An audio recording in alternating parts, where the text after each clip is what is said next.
मेरी शादी कर दी। अब माँ बाप थे तो उनकी बात तो माननी थी। दबाव इन्होंने सही वाला डाला, इन्होंने मुझे मारा भी अच्छा खासा। लड़का चर्स बेचता था, खुद भी नशा करता था और साथ चर्स भी बेचता था। क्या एज थी लड़के की? उसकी 40 साल एज थी, मैं 22 साल की थी तब, अब उसकी 40 साल एज थी। हाँ, उनका यही हाल था, वो वापस लेके आए, उसने मुझे पुलिस के सामने मारना शुरू कर दिया और पुलिस वालों ने ध्यान ही नहीं दिया कि क्या हो रहा है क्या नहीं। उन्होंने कहा कि भई ये आपकी अमानत है, पकड़ें। फिर उनकी मदद के साथ मैंने खुला ली उनसे। फिर ना मैं अपने घर वालों की रह गई, ना ही अपने ससुराल वालों की। चाहती हूँ कि मेरे लिए आप एक ऐसा नेक और अच्छा रिश्ता ढूँढे कि जो मुझे इज़्ज़त दे, जो मेरे पिछले सारे ज़ख्म हैं, दर्द हैं, उनको दूर कर दे। अस्सलाम वालेकुम, आप देख रहे हैं हमारा यूट्यूब चैनल। मैं आपकी होस्ट नूर आपकी खिदमत में हाजिर हूँ। आज हमारे साथ एक ऐसी लड़की मौजूद है जो कि हाफ़िज़ कुरान है और इनकी शादी एक गलतफ़हमी की वजह से करार पाई। इनकी शादी एक जल्लाद आदमी के साथ हुई। आइए जानते हैं इनसे इनकी स्टोरी। अस्सलाम वालेकुम, वालेकुम सलाम। कैसी हैं आप? अल्लाह का शुक्र है। क्या एज है आपकी? मेरी 30 साल। अच्छा, आपकी शादी कैसे हुई और गलतफ़हमी की वजह क्या बनी? आप हमें अपनी कहानी बताएँ। ये तकरीबन ना 7 साल पहले की बात है। मैं ना तब कॉलेज लाइफ में थी। कॉलेज में ना एक लड़का मुझे पसंद करता था। तो कॉलेज में जब भी कोई फ़न फेयर होना या कोई पार्टी ऐसी अरेंज होनी तो उसके बाद ज़ाहिर-सी बात है, कॉलेज लाइफ में लड़के और लड़कियाँ इकट्ठे बैठ के पिक्चर वगैरह ले लेते हैं। तो मैंने भी ना ऐसे ही पिक्चर ले लिया। मुझे क्या पता था ये आगे जाके मेरे लिए मुश्किल बन जाएगी। ऐसे ही दिन गुज़रते गए, मेरी गैर मौजूदगी में वो रिश्ता भी लेके आया, मुझे जिस चीज़ का अंदाज़ा नहीं था। मेरे घर वालों ने ना मेरे साथ सख्ती करना शुरू कर दी ठीक और है। मुझे अंदाज़ा नहीं था कि क्या हुआ है, क्या नहीं। दिन गुज़रे हैं तो मेरे पेपर्स के दिन आ गए हैं। ऐसे ही मैं आराम सुकून से, जैसे गर्ल्स जाती हैं ईज़ी हो के पेपर देने के लिए, तो मैं भी ना पेपर देने के लिए गई। मेरे पास ना छोटा-सा हैंड बैग था। तो लड़कियाँ लेके जाती हैं तो मैं भी ना लेके गई। मैंने पेपर दिए, पेपर दे के मैं वापस आ रही थी तो ना उसी लड़के ने ना मेरे जो बैग था ना उसमें रख दिया मोबाइल। अब मैं घर गई हूँ, मैंने जैसे लड़कियाँ बैग फेंक देती हैं, मैंने भी फेंक दिया। मुझे क्या, सोफ़े पे रख दिया, चारपाई पे फेंक दिया, बिल्कुल ईज़ी होके मैंने ना रख दिया मोबाइल। अब वो बैग रख दिया मैंने। अब भाई आए हैं, भाई को ना पेन की ज़रूरत थी। उन्होंने ना मेरा बैग ओपन किया तो उसमें से ना मोबाइल निकला। भाई ने इतनी ऊँची आवाज़ में मुझे बुलाया कि इधर आओ, ये क्या है? मैं अचानक बाहर निकली, मुझे क्या पता था क्या है, क्या नहीं। तो उन्होंने मुझे मोबाइल दिखाया। भाई ने सख्ती सख्ती से बोला मुझ पे, तो पहले शाउटिंग उन्होंने कभी नहीं की मुझ पे। तो मैं बेहोश हो गई उनकी ना ऐसा लहज़ा सुन के। शाम हुई है, मुझे होश आई है तो भाई ने ना मुझे मोबाइल दिखाया। भाई ने बीच में पिक्चर दिखाई है, बाकायदा वॉलपेपर पे ना लड़के की और मेरी पिक्चर ना एडिट करके। तो वो भाई ने दिखाई नहीं, भाई ने कहा ये क्या है? मैंने कहा भाई मुझे तो इस चीज़ का अंदाज़ा है ही नहीं। भाई कहता है जब ये है तो तुम्हें कैसे अंदाज़ा होगा? तुमने बाकायदा खुद पिक्चर ली है, ग्रुप के साथ, बॉयज़ के साथ खड़ी होके। तो वो तो नॉर्मल थी, मेरे लिए तो वो नॉर्मल पिक्चर्स थी। यानी आपने घर में आके जब अपना बैग रखा है तो आपने अपने बैग को खोल के देखा भी नहीं कि उसमें कोई फ़ोन मौजूद है? नहीं, मुझे आइडिया ही नहीं था क्योंकि हमारा ना जो ख़ानदान है ना वो ख़ानदानी है। जो मज़हबी ख़ानदान होता है ना उस टाइप का है। मैं खुद हाफ़िज़ा हूँ, मैंने आलमा का कोर्स भी किया हुआ है। तो हमारे घर में ना लड़कियों को अलाउड नहीं है मोबाइल। हाँ, शादी के बाद उसका शौहर दे दे तो ठीक है, नहीं तो हमें ना इजाज़त नहीं है। तो मुझे नहीं पता था कि ऐसा है कि ऐसा है। तो उसके बाद इन्होंने ना अपनी इज़्ज़त के डर से कि इज़्ज़त ख़राब ना हो, सोसाइटी के दबाव में आके ना इन्होंने ना कहीं में रिश्ता तय कर दिया। हम खुद साहिवाल के रहने वाले हैं तो उन्होंने ना सक्खर वाली साइड पे ना रिश्ता तय कर दिया। जब आपका रिश्ता तय होता है तो आपको नहीं पता होता कि आपके घर वाले आपके लिए रिश्ता ढूँढ रहे हैं? बस मोबाइल के इंसिडेंट की वज़ह से ना इन्होंने ना मुझे गलत समझ लिया। उसके बाद उसी दौरान मुझे ये भी पता चल गया था वो लड़का भी आया है रिश्ते के लिए। तो मैंने घर वालों को कहा कि भई वहाँ पे अगर आप राज़ी हैं तो कर लें। क्या आपने अपने हक़ में कुछ नहीं बोला था कि जब आपके पेरेंट्स को इस चीज़ का पता चलता है कि आपके बैग में से फ़ोन निकला है, तो आप अपने हक़ में क्या बोलती हैं और वो क्यों नहीं सुनते? मैंने उनको कहा था, मैंने कहा कि भई लड़की की ये हक़ है कि लड़की अगर रिश्ता है तो उसको दिखाया जाए। तो उन्होंने कहा कि भई तुम चोरी-छुपे मोबाइल रख सकती हो तो तुम चोरी-छुपे भाग भी सकती हो।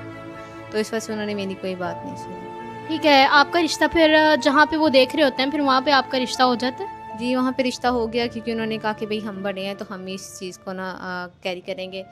फिर उन्होंने मेरी शादी कर दी। अब माँ बाप थे तो उनकी बात तो माननी थी। दबाव इन्होंने सही वाला डाला, इन्होंने मुझे मारा भी अच्छा खासा। निकाह हुआ है, आगे गई हूँ तो आगे जो लड़का था वो लड़का नहीं, वो 40 साल का आदमी था। आपकी शादी कहाँ पे हुई थी? मेरी शादी सक्खर वाली साइड पे हुई थी। अच्छा, ठीक है। तो लड़का वैसे काम क्या करता था? लड़का चर्स बेचता था। खुद भी नशा करता था और साथ चर्च भी बेचता था। क्या एज थी लड़के की? उसकी 40 साल एज थी, मैं 22 साल की थी तब, अब उसकी 40 साल एज थी। यानी कि आपकी एज में गैप डिफरेंस भी बहुत ज़्यादा था। शादी के बाद कैसा माहौल था घर का और कैसी ज़िंदगी गुजरी शुरू में? उन्होंने मुझे जाते साथ ही मारना शुरू कर दिया था।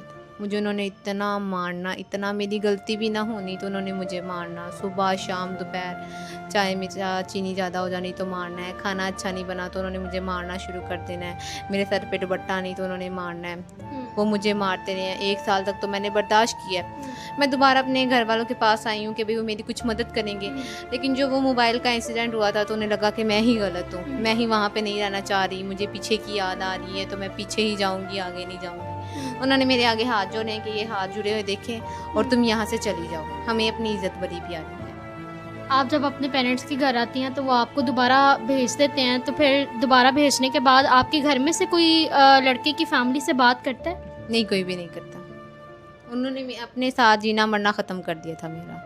ठीक है। तो फिर उसके बाद ठीक हो जाते हैं वो? नहीं, वो नहीं ठीक हुए। फिर दूसरा साल भी मैंने ऐसे ही गुजारा है। फिर मैं अपने घर वालों की तरफ आई हूँ तो उन्होंने ऐसे ही हाथ जोड़ के मुझे ना बस रुखसत कर दिया। उन्होंने कहा कि तुम वहाँ की हो तो वहाँ की रहो, तुमने वापस नहीं आना। तो फिर मैं भी मायूस होकर वापस चली गई। फिर मैंने रिपोर्ट करवाई, पुलिस वहीं एक थाना था वहाँ रिपोर्ट करवाई है। उनको निशान वगैरह दिखाए तो वो उनके साथ मिले हुए थे, वो उन्होंने मुझे लिया, गाड़ी में बिठाया। उन्होंने कहा ठीक है, हम ना आपको बड़े अफसर के पास लेके जाते हैं। तो जब मैंने रास्ता देखा कि जाना पहचाना है तो मैंने देखा मुझे वो वहीं दोबारा मेरे घर लेके आ गए। यानी कि ये तो एक पूरा गैंग ही फिर बना हुआ था। हाँ, उनका यही हाल था, वो वापस लेके आए। उसने मुझे पुलिस के सामने मारना शुरू कर दिया और पुलिस वालों ने ध्यान ही नहीं दिया कि क्या हो रहा है क्या नहीं। उन्होंने कहा कि भाई ये आपकी अमानत है, पकड़ें, ये दोबारा बाहर ना निकले। फिर उसके बाद क्या होता है? फिर इसके बाद मैंने 5-6 माह ऐसे गुजारे हैं। मुझे ना मेरी एक दोस्त, वहाँ मैंने एक दोस्त बनाई हुई थी, बहुत अच्छी थी, वो भी ऐसे ही ना मेरे साथ तड़प रही थी। तो उसने मुझे ना एक NGO का बताया कि भाई ये जो मज़लूम लड़कियाँ ना इनकी मदद करते हैं, तो तुम इनके पास जाओ, तुम्हारी हेल्प करेंगे, तुम्हें ना इस जहन्नुम से ना आज़ादी दिलवाएंगे। फिर मैंने ना बाज़ार के बहाने गई, मुझे इतनी सी तो इजाज़त थी कि मैं बाज़ार जा सकती थी कभी कभी अकेली। मैं बाज़ार गई तो फिर मैंने ना उनसे रब्ता किया, उनको बताया अभी मेरे साथ ये जुल्म हुआ है। उन्होंने मुझे मेरी रिकॉर्डिंग करवाई कि भाई आपके सबूत के तौर पे कि क्या क्या मेरे साथ हुआ है क्या नहीं। फिर ना मैं साहिवाल आई, ना मैं सखर वाली साइड पे गई, फिर मैं लाहौर आ गई। ठीक है। जब फिर आपने खुला ले ली तो आप लाहौर आने के बाद आपने क्या किया? यहाँ पे आपकी लाइफ कैसे गुजरी? फिर यहाँ पे मेरी लाइफ ऐसे गुजरी कि मैंने आलमा का कोर्स किया था यहाँ पे एक मदरसा, वहाँ मैंने उनसे अपील की कि भी मैं बेरोज़गार हूँ, ना मेरे वालिद जिंदा है, ना मेरी वालदा जिंदा है, मेरे आगे पीछे कोई भी नहीं है। तो मैं अपने बाप के पास कहानी बनानी थी कि मैं अपने बाप के पास चली गई। तो उन्होंने ना फिर मुझे अपनी से रख लिया। फिर मैंने वहाँ पे ना मैं छोड़कर नहीं, मेरा शुक्र नहीं जो मेरे जैसी कभी मैंने बहुत कोशिश की। ठीक है। तो अब आप क्या चाहती हैं?